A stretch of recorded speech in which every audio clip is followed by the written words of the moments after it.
Hello दोस्तों, Aaradhya academy के YouTube channel में आप सभी का स्वागत है। दोस्तों, राजस्थान राज्य कर्मचारी चयन बोर्ड द्वारा आयोजित पशु परीक्षर भर्ती परीक्षा 2024 के नवीनतम पाठ्यक्रम के अनुसार भाग ब के लिए मॉडल पेपर की टेस्ट सीरीज शुरू की गई थी, जिसमें अपने 13 मॉडल पेपर है वो कंप्लीट हो चुके हैं।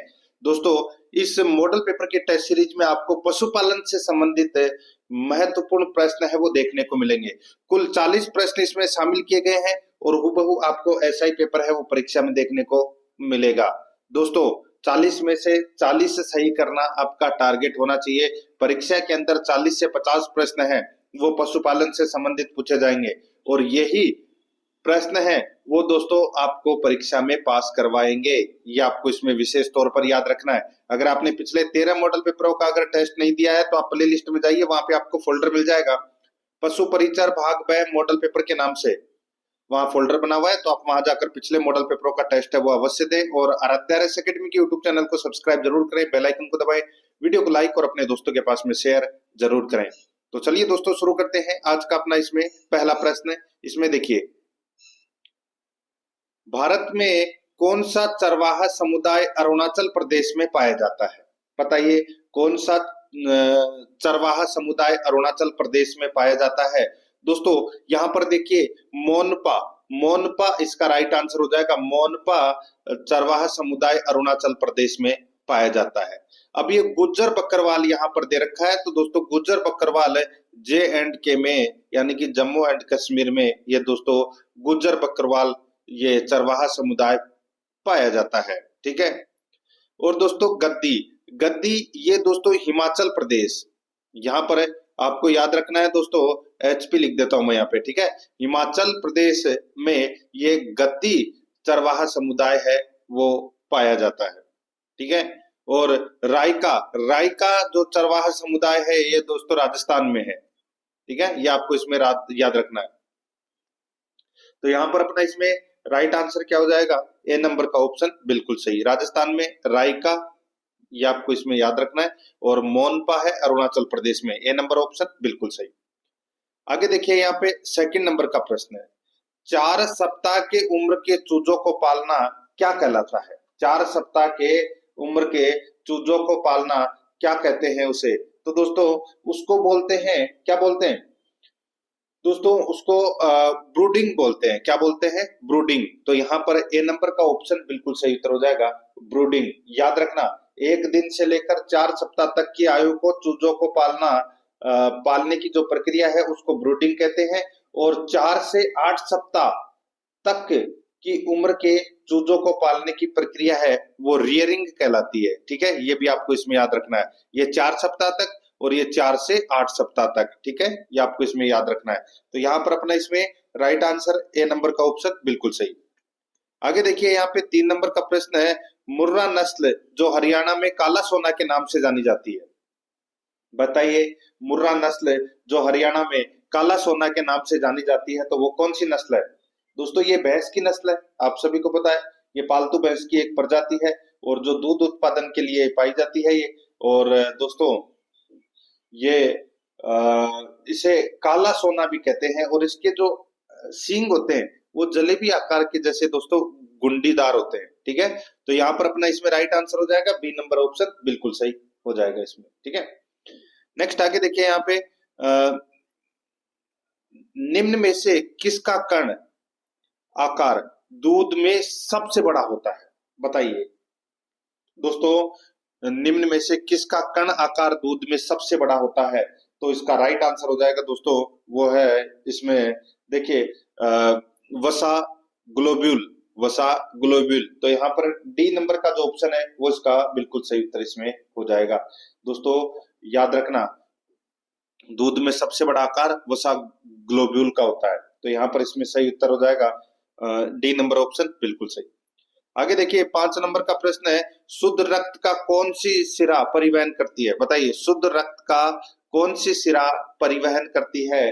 दोस्तों इसका राइट आंसर हो जाएगा, बताइए। तो दोस्तों वो है पल्मोनरी वेन सिरा।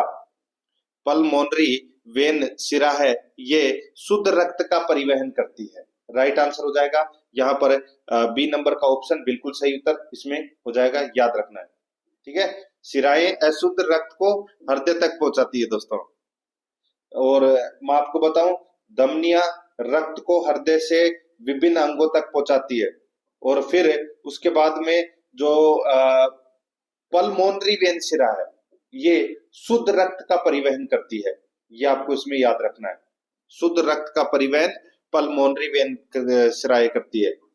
तो यहाँ पर बी नंबर ऑप्शन बिल्कुल सही। आगे देखिए यहाँ पे, भारत के किस क्षेत्र में आपको लुप्त प्राय पहाड़ी बकरी की प्रजाति नीलगिरी तहर मिलेगी? बताइए दोस्तों, आपको भारत में किस क्षेत्र में लुप्त प्राय पहाड़ी बकरी की प्रजाति, उसका नाम है नीलगिरी तहर। तो दोस्तों ये कहां पर मिलेगी? इसका जो राइट आंसर हो जाएगा वो है दोस्तों, ये पश्चिमी घाट में पाई जाती है दोस्तों ये बकरी, ठीक है, पश्चिमी घाट में। तो यहाँ पर बी नंबर का ऑप्शन राइट आंसर हो जाएगा। ये आपको इसमें याद रखना है।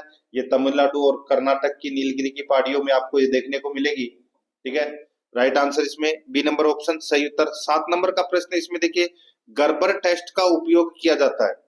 गर्बर टेस्ट का उपयोग किया जाता है। तो दोस्तों इसका जो राइट आंसर हो जाएगा, गर्बर टेस्ट का जो उपयोग है वो दोस्तों दूध में वसा का निर्धारण करने के लिए दोस्तों गर्बर विधि का उपयोग है वो किया जाता है। तो इसमें राइट आंसर हो जाएगा दूध में वसा का प्रतिशत ज्ञात करने के लिए बी नंबर का जो ऑप्शन है वो इसका बिल्कुल सही। और गर्बर नली, जिसे हम क्या कहते हैं, ब्यूटायरोमीटर कहते हैं, ये भी याद रखना है आपको, ठीक है। आगे देखिए दोस्तों, यहाँ पे 8 नंबर का प्रश्न है, दूध से क्रीम को किस विधि द्वारा पृथक किया जाता है? दूध से क्रीम को किस विधि द्वारा पृथक किया जाता है? इसका जो राइट आंसर हो जाएगा दोस्तों, बताइए किस विधि द्वारा? तो इसका राइट आंसर हो जाएगा अपकेंद्रीय विधि द्वारा दोस्तों दूध से क्रीम को अलग किया जाता है। तो यहाँ पर अपना इसमें ए नंबर का ऑप्शन बिल्कुल सही उत्तर इसमें हो जाएगा, याद रखना। आगे देखिए दोस्तों, यहाँ पे 9 नंबर का प्रश्न है, पशुओं में होने वाले पशु माता रोग के मुख्य लक्षण है। पशुओं में होने वाले दोस्तों पशु माता रोग के मुख्य लक्षण क्या है? तो दोस्तों इसका जो मुख्य लक्षण है वो है शरीर का ताप बढ़ना, आंख एवं नाक से पानी बहना, गोबर पतला एवं रक्त के साथ आना। तो ये सभी क्या है? तो ये पशु माता रोग के मुख्य लक्षण है। तो यहाँ पर डी नंबर का ऑप्शन बिल्कुल सही उत्तर हो जाएगा, उपरोक्त सभी। आगे देखिए 10 नंबर का प्रश्न है, भारतीय जंगली गधा अभ्यारण्य भारत के किस राज्य में स्थित है जो अपने अर्ध शुष्क आवास के लिए जाना जाता है? भारतीय जंगली गधा अभ्यारण्य भारत के किस राज्य में स्थित है जो अपने अर्ध शुष्क आवास के लिए जाना जाता है? तो दोस्तों इसका जो राइट आंसर क्या हो जाएगा वो है इसमें, बताइए। तो इसका जो राइट आंसर हो जाएगा दोस्तों वो है इसमें, देखिए भारतीय जंगली गधा अभ्यारण्य, ठीक है, ये दोस्तों गुजरात में है ये, ठीक है। कहां पर है? गुजरात में। तो यहाँ पर इसमें बी नंबर का ऑप्शन राइट आंसर हो जाएगा। आगे देखिए यहाँ पे 11 नंबर का प्रश्न है, पशुओं में क्लोस्ट्रीडियम सोवियाई नामक जीवाणु के संक्रमण से कौन सा रोग फैलता है? पशुओं में क्लोस्ट्रीडियम सोवियाई नामक जीवाणु के संक्रमण से कौन सा रोग फैलता है? दोस्तों इसका जो राइट आंसर हो जाएगा वो है, कौन सा रोग फैलता है बताइए। तो दोस्तों इसका सही उत्तर हो जाएगा वो है इसमें दोस्तों, जिसको अपन बोल सकते हैं जहरबाद। क्या बोल सकते हैं? जहरबाद। तो यहाँ पर अपना इसमें राइट आंसर हो जाएगा डी नंबर का ऑप्शन बिल्कुल सही। नेक्स्ट आगे देखिए यहाँ पे, निम्न में से द्विप्रयोजनीय गाय कौन सी है? द्विप्रयोजनीय गाय की नस्ल कौन सी है? दोस्तों मैं आपको बताऊं, यहाँ पर देखिए थारपारकर है, ठीक है, कांकरेज है, हरियाणा है, इसके अलावा मेवाती है, राठी है और अंगोला है। ये द्विप्रयोजनीय नस्ल है गाय की, ठीक है। और साहिवाल, सिंधी, देवनी, ये दुधारू नस्लें हैं गाय की। तो यहाँ पर अपना इसमें राइट आंसर क्या हो जाएगा वो है डी नंबर का ऑप्शन बिल्कुल सही। आगे देखिए 13 नंबर का प्रश्न है, दुग्धशाला में बर्तनों की सफाई हेतु प्रयुक्त अम्ल शोधक है। दुग्धशाला में बर्तनों की सफाई हेतु प्रयुक्त अम्ल शोधक कौन सा है? इसका जो राइट आंसर हो जाएगा वो है दोस्तों इसमें टार्टरिक अम्ल, ग्लूकोनिक अम्ल और फास्फोरिक अम्ल, ठीक है। तो यहाँ पर अपना इसमें राइट आंसर क्या हो जाएगा, डी नंबर का ऑप्शन बिल्कुल सही, उपरोक्त सभी। आगे देखिए 14 नंबर का प्रश्न है, बॉयलर को अन्य किस नाम से जाना जाता है? बॉयलर को अन्य किस नाम से जाना जाता है? दोस्तों बॉयलर्स को यानी कि बॉयलर को टेबल बर्ड भी कहा जाता है। क्या कहा जाता है? Table bird. तो यहाँ पर ए नंबर का ऑप्शन राइट आंसर हो जाएगा। दोस्तों ये तेजी से बढ़ने वाले पक्षी हैं जो आमतौर पर नर होते हैं, लेकिन मादा भी हो सकते हैं। ठीक है, इनको 6 से सप्ताह तक है वो बड़ा किया जाता है। इनका वजन दोस्तों 1.5 किलो से 2 किलो तक होता है। तो यहाँ पर अपना इसमें राइट आंसर क्या हो जाएगा? ए नंबर का ऑप्शन बिल्कुल सही। आगे देखिए 15 नंबर का प्रश्न है, किस पशु के दूध में प्रोटीन की मात्रा सर्वाधिक होती है? किस पशु के दूध में प्रोटीन की मात्रा सर्वाधिक होती है? तो यहाँ पर इसमें राइट आंसर हो जाएगा दोस्तों, बताइए। यहाँ पर मैं बात कर रहा हूँ प्रोटीन की, तो दोस्तों देखिए सबसे ज्यादा प्रोटीन है वो दोस्तों भेड़ के दूध में होता है। भेड़ के दूध में सर्वाधिक प्रोटीन होता है। ठीक है, ये आपको इसमें याद रखना है। और सबसे ज्यादा वसा है वो भैंस के दूध में होती है। ये भी आपको इसमें विशेष तौर पर याद रखनी है।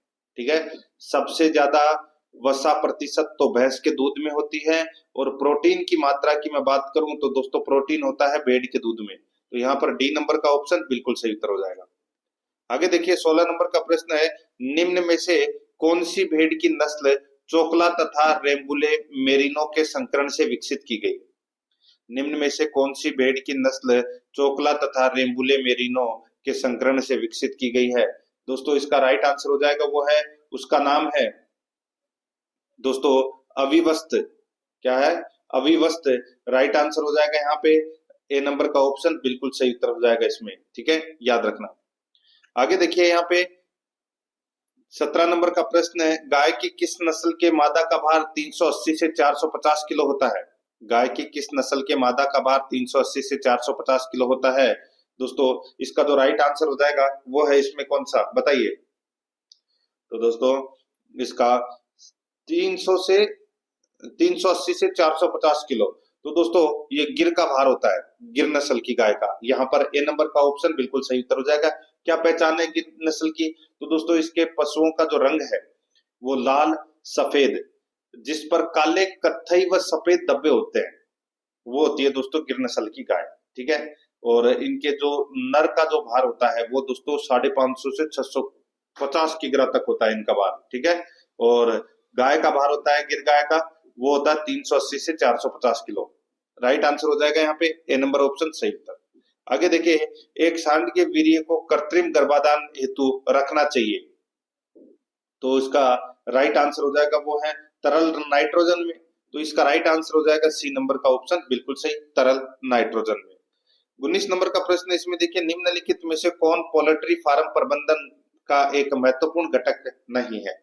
बताइए कौन सा एक पोल्ट्री फार्म प्रबंधन का एक महत्वपूर्ण घटक नहीं है, वो बताना है अपने को दोस्तों। यहाँ पे देखिए इसमें देखिए गंदी परिस्थितियां, फार्म की उचित परिस्थितियां, उचित भोजन, दोस्तों रोग मुक्त नस्ल। तो दोस्तों ये रोग मुक्त नस्ल है, ये पोल्ट्री फार्म प्रबंधन का एक महत्वपूर्ण घटक है, वो नहीं है।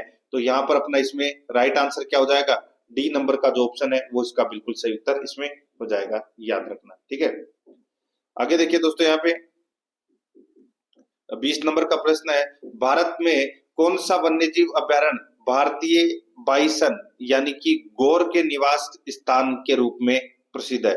बताइए दोस्तों, भारत में कौन सा वन्यजीव अभयारण्य भारतीय बाइसन के निवास स्थान के रूप में प्रसिद्ध है? तो दोस्तों इसका राइट आंसर हो जाएगा, वो है केरल में स्थित है दोस्तों एक पेरियार वन्यजीव अभयारण्य। ये भारतीय बाइसन की आबादी के लिए दोस्तों ये प्रसिद्ध है, जिसे गौर के नाम से भी अपन जानते हैं। राइट आंसर हो जाएगा यहाँ पे डी नंबर का ऑप्शन बिल्कुल सही, पेरियार वन्यजीव अभयारण्य। 21 नंबर का प्रश्न इसमें देखिए, पशु की कोख को उड़ने एवं गिरने को गिनकर मापी जाती है। पशु की कोख को उठने और गिरने को गिनकर मापी जाती है, तो इसका राइट आंसर हो जाएगा वो है दोस्तों श्वसन दर बताई जाती है दोस्तों। ठीक है, राइट आंसर हो जाएगा यहाँ पे श्वसन दर, ए नंबर ऑप्शन बिल्कुल सही। 22 नंबर का प्रश्न इसमें देखिए, दुग्ध ज्वर का लक्षण है, दुग्ध ज्वर का लक्षण है वो क्या है? दोस्तों इसका जो राइट आंसर हो जाएगा दुग्ध ज्वर का लक्षण, दोस्तों देखिए यहाँ पे इसमें क्या होता है कि प्रसव के तुरंत बाद या कुछ दिन पूर्व दोस्तों कैल्शियम की कमी के कारण ये होता है। तो यहाँ पर अपना इसमें राइट आंसर क्या हो जाएगा, देखिए मुंह में झागों का आना, पशु का लड़खड़ा कर चलना, थूथन का सूख जाना, तो ये दुग्ध ज्वर रोग है। तो यहाँ पर अपना इसमें राइट आंसर क्या हो जाएगा, दांतों का किटकिटाना भी होता है इसमें, ठीक है, सिर को इधर इधर उठलाना। तो यहाँ पर अपना इसमें राइट आंसर क्या हो जाएगा, डी नंबर का ऑप्शन बिल्कुल सही, उपरोक्त सभी। आगे देखिए, पशुओं में यौन वृद्धि के माध्यम से औषधि किस दशा में दी जाती है, बताइए औषधि किस दशा में दी जाती है दोस्तों। तो दोस्तों राइट आंसर क्या हो जाएगा, वो है इसमें जनेंद्रिय रोग में। दोस्तों जनेंद्रिय रोग होने की दशा में गर्भाशय धुलाई के बाद औषधि दी जाती है दोस्तों ये, ठीक है। राइट आंसर हो जाएगा यहाँ पे सी नंबर का ऑप्शन बिल्कुल सही। 24 नंबर का प्रश्न इसमें देखिए, निम्न में से पशुओं में होने वाला आनुवंशिक रोग है, पशुओं में होने वाला आनुवंशिक रोग कौन सा है। तो दोस्तों इसका जो राइट आंसर हो जाएगा, आनुवंशिक रोग कौन सा है। दोस्तों देखिए यहाँ पे हीमोफीलिया है, ये आनुवंशिक रोग है, याद रखना, हीमोफीलिया है वो एक आनुवंशिक रोग है। सी नंबर का ऑप्शन बिल्कुल सही उत्तर हो जाएगा। आगे देखिए 25 नंबर का प्रश्न है, पशुओं में चीचड़ी बुखार का रोग होता है। दोस्तों चीचड़ी बुखार का रोग होता है, दोस्तों इसका राइट आंसर हो जाएगा वो है प्रोटोजोआ द्वारा ये चीचड़ी बुखार रोग है वो होता है। इसका राइट आंसर हो जाएगा सी नंबर का ऑप्शन बिल्कुल सही। आगे देखिए, थनैला रोग से प्रभावित पशु अंग है तो वो कौन सा है, तो वो है दोस्तों दूध बनाने वाली कोशिकाएं। तो यहाँ पर बी नंबर का ऑप्शन बिल्कुल सही उत्तर हो जाएगा। और ये थनैला दुधारू पशुओं का संक्रामक रोग है, और ये दोस्तों रोग है वो जीवाणु, कवक और सूक्ष्म प्लाज्मा से होता है। तो यहाँ पर अपना इसमें right answer B number option सही उत्तर। आगे देखिए, पशु आवास में कैटल शेड की दीवारों की ऊंचाई होती है, पशु आवास में कैटल शेड के दीवारों की ऊंचाई होती है। इसका जो राइट आंसर हो जाएगा दोस्तों वो है इसमें 5 फुट। यहाँ पर ए नंबर का ऑप्शन बिल्कुल सही उत्तर हो जाएगा 5 फुट। आगे देखिए, निम्न में से कौन सा अंग द्वितीयक श्वसन अंग है, बताइए कौन सा अंग द्वितीयक श्वसन अंग है। इसका राइट आंसर हो जाएगा दोस्तों, बताइए। दोस्तों देखिए, मानव श्वसन तंत्र को 3 भागों में बांटा गया है, एक ऊपरी श्वसन तंत्र, एक श्वसन मांसपेशियां और एक निचला श्वसन तंत्र है। तो यहाँ पर अपना इसमें राइट आंसर क्या हो जाएगा, वो है दोस्तों मुख। यहाँ पर सी नंबर का ऑप्शन बिल्कुल सही उत्तर हो जाएगा, मुख। नेक्स्ट आगे देखिए, दुग्ध संरचना में निम्न में से किस तत्व का सबसे अधिक प्रतिशत होता है। तो दोस्तों दुग्ध संरचना में सबसे अधिक तत्व किसका होता है। तो इसका जो राइट आंसर हो जाएगा वो है दोस्तों यहाँ पे सबसे ज्यादा पानी होता है दोस्तों, यहाँ पर दूध में। सी नंबर का ऑप्शन राइट आंसर हो जाएगा, ठीक है, याद रखना। आगे देखिए 30 नंबर का प्रश्न है, ब्याने के बाद गाय का जो पहला दूध देती है उसे क्या कहते हैं। दोस्तों बच्चे के जन्म के देने के बाद में गाय द्वारा उत्पादित पहले दूध को कोलोस्ट्रम कहा जाता है। क्या कहा जाता है, कोलोस्ट्रम। तो यहाँ पर अपना इसमें राइट आंसर बी नंबर का ऑप्शन बिल्कुल सही, कोलोस्ट्रम। आगे देखिए, पोल्ट्री ग्रेड निर्धारित करने के लिए कौन से कारक उपयोग किए जाते हैं। पोल्ट्री ग्रेड निर्धारित करने के लिए कौन से कारक उपयोग किए जाते हैं। इसका जो राइट आंसर हो जाएगा वो है दोस्तों इसमें देखिए मांस का भराव, वसा की परत, पंखों की सफाई। तो यहाँ पर अपना इसमें राइट आंसर डी नंबर का ऑप्शन बिल्कुल सही उत्तर हो जाएगा।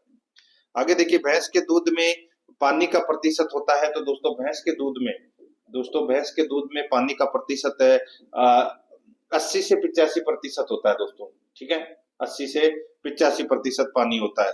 यहाँ पर सी नंबर का ऑप्शन राइट आंसर हो जाएगा। देखिए गाय में ज्यादा होता है, गाय के दूध में ज्यादा पानी होता है और भैंस के दूध में कम होता है।